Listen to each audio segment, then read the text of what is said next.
RBI loan rules 2025 कर्ज घेणाऱ्या व्यक्तीचा जर मृत्यू झाला तर या व्यक्तीला फेडावं लागणार आहे कर्ज। आरबीआयचा नवीन नियम काय आहे ते आपण जाणून घेऊयात। नमस्कार, मी संतोष वाघमारे, स्वागत आहे तुम्हा सर्वांचं आपल्या YouTube चॅनल मराठी योजना 2.0 वरती। मित्रांनो, आरबीआय लोन रूल्स 2025 आज आपण आरबीआयच्या कर्ज नियमांविषयी महत्त्वाची माहिती घेणार आहोत। आपल्यापैकी बरेच लोक व्यवसाय सुरू करणे, घर खरेदी करणे, वैयक्तिक गरजा भागवणे किंवा मुलीचे लग्न करणे अशा विविध कारणांसाठी कर्ज घेतात। बँका सरकारी असोत किंवा खाजगी या कर्जा पूर्ण करण्यासाठी कर्ज पुरवतात। मात्र कर्ज घेतल्यानंतर त्याची परतफेड करणे बंधनकारक असते। परंतु एक महत्त्वाचा प्रश्न समोर येतो, जर कर्ज घेणाऱ्या व्यक्तीचा अचानक मृत्यू झाला तर कर्जाची जबाबदारी कोणावर येते? बँक कोणाकडून थकबाकी वसूल करू शकते? आणि आरबीआयच्या म्हणजेच रिझर्व्ह बँक ऑफ इंडियाच्या नव्या नियमानुसार या बाबतीत कोणते बदल करण्यात आलेले आहेत याची सविस्तर माहिती आपण या व्हिडिओमध्ये घेणार आहोत। व्हिडिओ शेवटपर्यंत पहा। मित्रांनो, कर्ज घेतल्यानंतर जर कर्जदाराचा मृत्यू झाल्यास कर्जाची परतफेड कोण करणार? आरबीआयच्या नव्या नियमानुसार कर्जाचा प्रकार लक्षात घेऊन त्याची परतफेडीची जबाबदारी ठरवली जाते। वैयक्तिक कर्ज, गृह कर्ज, कार लोन किंवा गोल्ड लोन यासारखी कर्ज घेताना जर कर्जदाराचा मृत्यू झाला तर बँक थकबाकीची परतफेड करण्यासाठी विशिष्ट नियमांचे पालन करते। गृह कर्जाच्या म्हणजेच होम लोनच्या बाबतीत कर्जदाराचा वारसदार कर्जाची परतफेड करणे अपेक्षित असते। गृह कर्ज, होम लोन बाबतीत नियम काय आहेत तर गृह कर्ज घेताना कर्जदाराच्या नावावर असलेल्या मालमत्तेवर बँकेचा हक्क राहतो। आरबीआयच्या नव्या नियमानुसार जर कर्जदाराचा मृत्यू झाला तर त्याचे कौटुंबिक वारसदार किंवा नोंदणीकृत संयुक्त कर्जदार हे कर्ज फेडण्यासाठी जबाबदार असतात। जर वारसदाराने कर्ज परतफेडीसाठी टाळाटाळ केली तर बँक संबंधित मालमत्तेचा लिलाव करून कर्ज वसूल करू शकते। त्यामुळे गृह कर्ज घेताना वारसदाराची पूर्वनियोजित नोंदणी करणे आवश्यक असते। आपण आता वैयक्तिक कर्जाबद्दल जाणून घेऊयात। वैयक्तिक आणि इतर कर्जाच्या बाबतीत कोणता नियम लागू होतो ते आपण जाणून घेऊयात।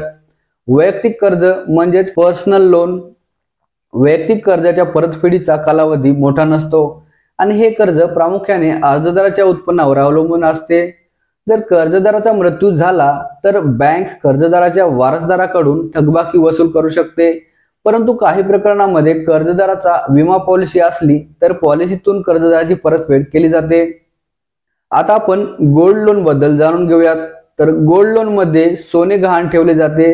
जर कर्जदाराचा मृत्यू झाला आणि त्याच्या वारसदारांनी कर्जाची परतफेड केली नाही तर बँकेला गहाण ठेवलेले सोने विकून कर्ज वसूल करण्याचा अधिकार असतो। आता यानंतर आपण कार लोन बद्दल जाणून घेऊयात। तर कार लोनच्या बाबतीत जर कर्जदार मृत्यू झाला आणि त्याचे वारसदाराकडून परतफेड करण्यास टाळाटाळ झाली तर बँक वाहन जप्त करून ते विकण्यास हक्क वापरते। तर कर्जफेडीच्या अडचणीत असणाऱ्या कुटुंबांसाठी आरबीआयचा सल्ला। तर आरबीआयच्या नव्या नियमानुसार कर्जदाराच्या मृत्यूनंतर बँकांनी कुटुंबावर अतिरिक्त दबाव न आणता त्यांना कर्ज फेडण्यासाठी पुरेसा वेळ देणे बंधनकारक आहे। याशिवाय काही प्रकरणांमध्ये बँका विमा संरक्षण योजना देतात, ज्यामुळे कर्जदाराच्या मृत्यूनंतर कुटुंबावर कर्जफेडीचा बोजा येत नाही। कर्ज घेण्यापूर्वी अशा विमा योजनांचा विचार करणे लाभदायक ठरतो। बँकांचा थकबाकी वसूल करण्याचा अधिकार काय आहे तर बँकेला कर्जदाराचा मृत्यू झाल्यानंतर त्याच्या मालमत्तेवर हक्क सांगण्याचा अधिकार आहे। वारसदारांनी परतफेड करण्यास नकार दिल्यास बँक त्या मालमत्तेचा किंवा गहाण वस्तूचा लिलाव करून थकबाकी वसूल करू शकते। यासाठी कर्ज घेताना करारातील अटी व नियम वाचणे अत्यंत महत्त्वाचे ठरते। मित्रांनो, कर्जासाठी विमा पॉलिसीचे महत्त्व। कर्ज घेताना बऱ्याचशा बँका विमा पॉलिसी घेण्याचा पर्याय देतात।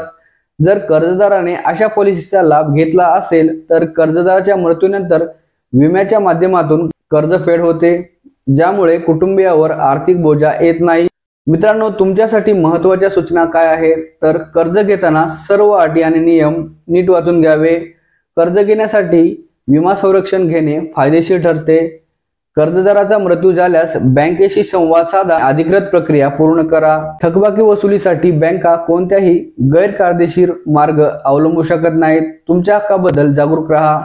मित्रांनो, जर तुम्हाला ही माहिती उपयुक्त वाटली असेल तर व्हिडिओला लाईक करा, शेअर करा आणि अशाच महत्त्वाच्या माहितीसाठी आमच्या चॅनलला सबस्क्राईब करा। धन्यवाद। जय हिंद, जय महाराष्ट्र।